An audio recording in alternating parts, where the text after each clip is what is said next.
이미 800명에 가까운 코로나19 확진자가 발생했기 때문에 추 장관에 대한 책임론이 뒤따르고 있습니다. 그러자 추 장관이 뒤늦게 동부구치소를 찾았습니다. 첫 사망자 나오자 추미애 장관 한 달 만에 동부구치소. 어제 오후 추 장관 동부구치소 방문, 30분간 대응 실태 점검. 27일 첫 확진 후 12월 19일 대규모 확진 시기가 보세요. 11월 24일 윤 총장 징계 청구가 시작됐고 12월 정직을 의결한 시기. 다시 한번 보세요. 이 시기가 어떻게 일치하는지를 지금 여러분들 잘 보셔야 하는데 11월 24일 윤 총장 징계 청구를 시작으로 12월 정직을 의결한 그 시기와 동부구치소에서 11월 27일 첫 확진자가 나오고 12월 19일 대규모 확진되던 시기와 일치한다는 거죠. 자, 오늘 조선일보 등에서는 법무부가 4가지 실책을 했다. 최초 확진 발생 3주 뒤 점수 검사, 예산 부족 이후 마스크 미지급, 무증상 음성 수용자 격리 없이 한 달 방치, 매뉴얼 비공개. 법무부 관계자는 방역 매뉴얼에 따라 대처했다. 기자들이 그 매뉴얼 좀 보자. 매뉴얼 공개는 안 된다. 수용자 관리 상황에 대해서 공개하지 않고 있는 그런 상황입니다. 야당에서는 이렇게 비판하고 있습니다.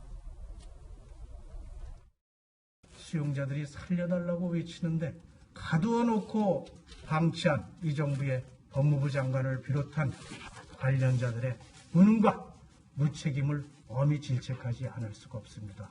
국민에게만 강한 족쇄를 채우고 정부는 제대로 자기 할 일을 하지 않는 이 문재인 정권 실상을 보는 듯합니다.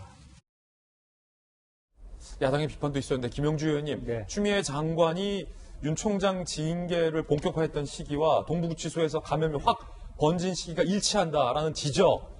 추 장관이 뒤늦게 어제 동부구치소를 방문했지만 이 책임론은 낮아들지 않고 있습니다. 어떻게 생각하십니까? 그렇습니다. 이제 올해 돌이켜보면 올해 1월 달에 소년원에 가서 아이들한테 세배를 받았죠. 예. 햄버거 주고. 사실 그럴 때의 모습은 자상한 엄마 아빠의 모습입니다만 그 11월 말에 그 시기에 추 장관이 간 곳은 절이었습니다. 네.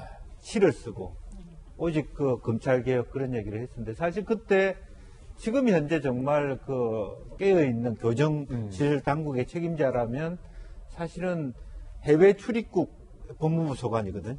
문제. 코로나와 관련해서. 아, 그렇군요. 그렇습니다. 법무부 소관입니다. 외교부 소관이 아니고. 그 다음에 실질적으로도 말하자면 교도소 내 실태, 오히려 더 지역에 집중되어 있는 것을 미리 분산시킨다든지. 이제 그런 부분들에 대한 사정 점검 회의를 좀 하고, 오히려 그때 정말 동부구치소라든지 이런 부분을 가야 된다고 생각합니다. 오히려 윤석열 총장은 사실은 그 상식이란 말, 소상공인 뭐 이런 부분은 구치소에 많이 잡아 넣지 말자라고 얘기할 수도 있어요. 지금 현재 상황이라면 구치소에 들어가서 집단 감염됐을 때 피해를 줄인다라는 측면에서 그런 의미에서 너무 많이 수사하지 말고 당분간 좀 보류하자라는 것이 법무부와 검찰의 협력이 가져야 될 부분입니다. 국가가 코로나 위기 상태에서 협력된 법무부와 검찰의 협력이라면 이 사실을 이런 개인 확진자가 있을 수 있죠. 왜 없겠습니까? 네. 그랬을 때 피해를 최소화할 수 있는 협력 방안이 만들어야 되는데 서로 사이가 나빠지다 보니까 그런 공동 협력이 없어지면서 이와 같은 일들이 좀 더 극대화되는. 우리나라가 지금 세계 12국가인데 마스크가 없어서 지불이 뭐 예산이 부족하다 말이 됩니까? 말이 안 된다. 말이 안 된 법무부 얘기죠. 그리고 네. 실제적으로 뭐 서울시 송파구 얘기하는데 교정시설의 최고 책임은 법원 행정처입니다. 법원 행정처가 집단적인 어떤 최고 결정자이기도 하거든요. 동부지원이 원래 어디 있었습니까? 자양동에 있던 걸 송파로 옮긴 것도 법원 행정처의 결정이었어요. 그래서 이제 와가지고 서울시 송파구 핑계댄다는 것은 말이 안 되는 것이고 말이 안 그런 된다. 의미에서 빨리 일단락을 짓고 사과를 하고 보다 합리적이고 투명한 그런 어떤 시설, 그런 어떤 그 확진자와 확진되지 않은 사람을 빨리 구분하는 그런 것이 필요하다고 보여집니다.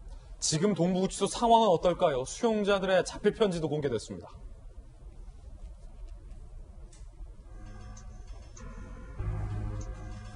자필 편지 한번 보실까요? 2020년 10월 19일 9시 30분경 수용자들이 전방으로 왔습니다. 이들은 입실 전 담당 직원에게 기혈수인데 섞이는 게 안 되지 않나요?